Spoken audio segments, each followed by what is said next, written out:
Hello everybody and welcome to Mindset. This is the second edition of Ghost Stories with me, so I hope you're looking forward to it. I know I am. I love talking ghosts. It's my favourite thing. Let's head straight into it. Firstly though, I do want to say thank you to everyone who's been sharing their ghost stories with me. Keep them coming on Instagram because I love it. I worked as a hotel and party DJ for many years. Absolutely loved it, and I had a residency as part of a team in a hotel, which was absolutely haunted, I can absolutely say now. Super haunted, that place.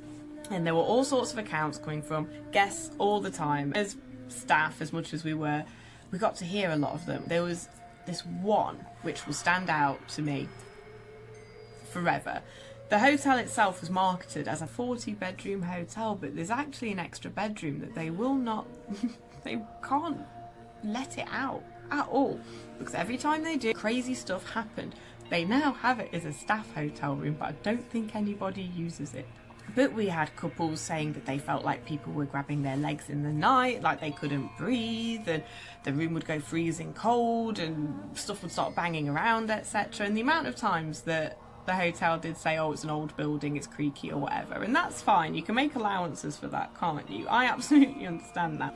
But there was this one time they could not blame the weather at all. Well, I'd love to see it if they tried, because the wedding couple were in bed one night. They were both woken up by something. They woke up just before this absolute feeling of dread set into them, and then the window in the room blew out from the inside, so some force from the inside went like that, glass all over the car park, all over the place. But there would be times when I was DJing in the chapel, which was actually an old chapel that was used by the house back in the day, and there was a balcony there. Picture this, you walk in and then you'd have the area where the dance floor would be, and then the DJ setup was at the very back of the room. The reason for that was because there was also some stairs which led up to the balcony in the chapel, which is where I put my lighting effects. It made sense to just be there because it meant that I could guard the door, and then there was also a door to a wine cellar that was next to me, and it meant that we could just keep the whole area on lockdown. We could see where everyone in the room was, we could see everyone come in and out, and no one could get to anything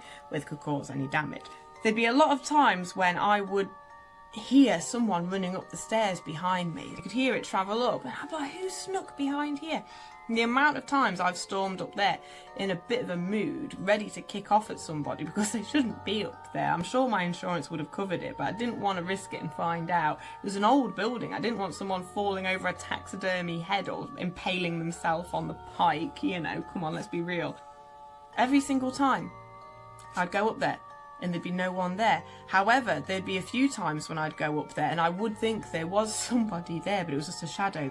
The worst incidents of these happening was at the end of the night when we'd have to turn off all the electrics, and I'd have to go up to the gantry, turn everything off, including the actual safety light, so I could just unplug it all there, and then you'd be just submerged in this darkness.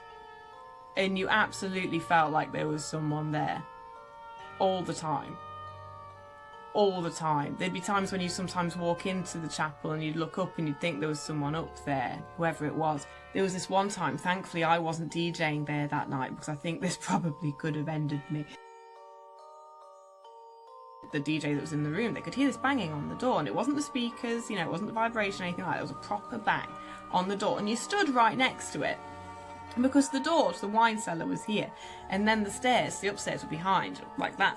And I learned that the wine cellar was actually the old morgue, so when I heard that there was banging on this door, I put a padlock on it. I know that won't stop a ghost, but I don't mind a ghost, I just don't want anything else coming up. But yeah, they reported that there was absolute knocking, and they found it quite terrifying. I don't know what happened at the end of that one. Did he ever come back?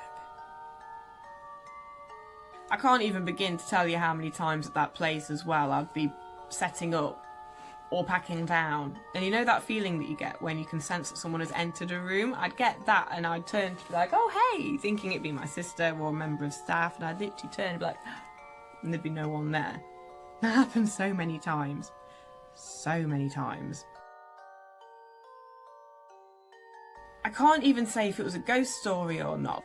The party that we were entertaining weren't the best. However, at the end of the night, a family and friend group of maybe about 6 or 7 people were really getting into it and having a lovely time, and they wanted a few more songs. So me and my sister were like, yeah, why not?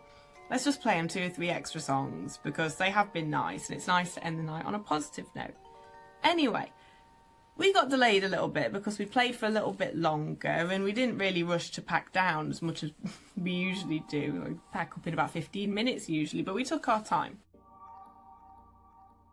It was police cordoned off all over. There'd been a fatal accident that had happened there about 30-40 minutes before, which would have been the time that me and my sister were meant to be driving through. So greeting this point at this time, being told that we had to redirect, etc. And I looked down where the diversion was, and I was like, oh, no street lights, windy road, narrow, lovely, let's go. Drive down this road, and I'm going at a gentle pace because I don't know this road, and it's really dark and it's really late at night, and we're a little bit shook up at the fact of, oh, thank goodness for that family, thank goodness that we stayed behind a little bit, because, you know, there's no guarantee that we could have gotten involved in that, but it's not something I want to play with, if I'm honest with you. Anyway, we're driving down this road, and then suddenly a car comes out of nowhere and it's getting faster and faster, to the point where it's gaining on my car. So I automatically get that fight or flight feeling come in, and it's flashing its lights at me, and I honest to God, I logically I could not think, and I said to my sister, I said, do I slow down, do I stop so they can get by? And she looked at me with so much just, you can't stop, you need to keep going.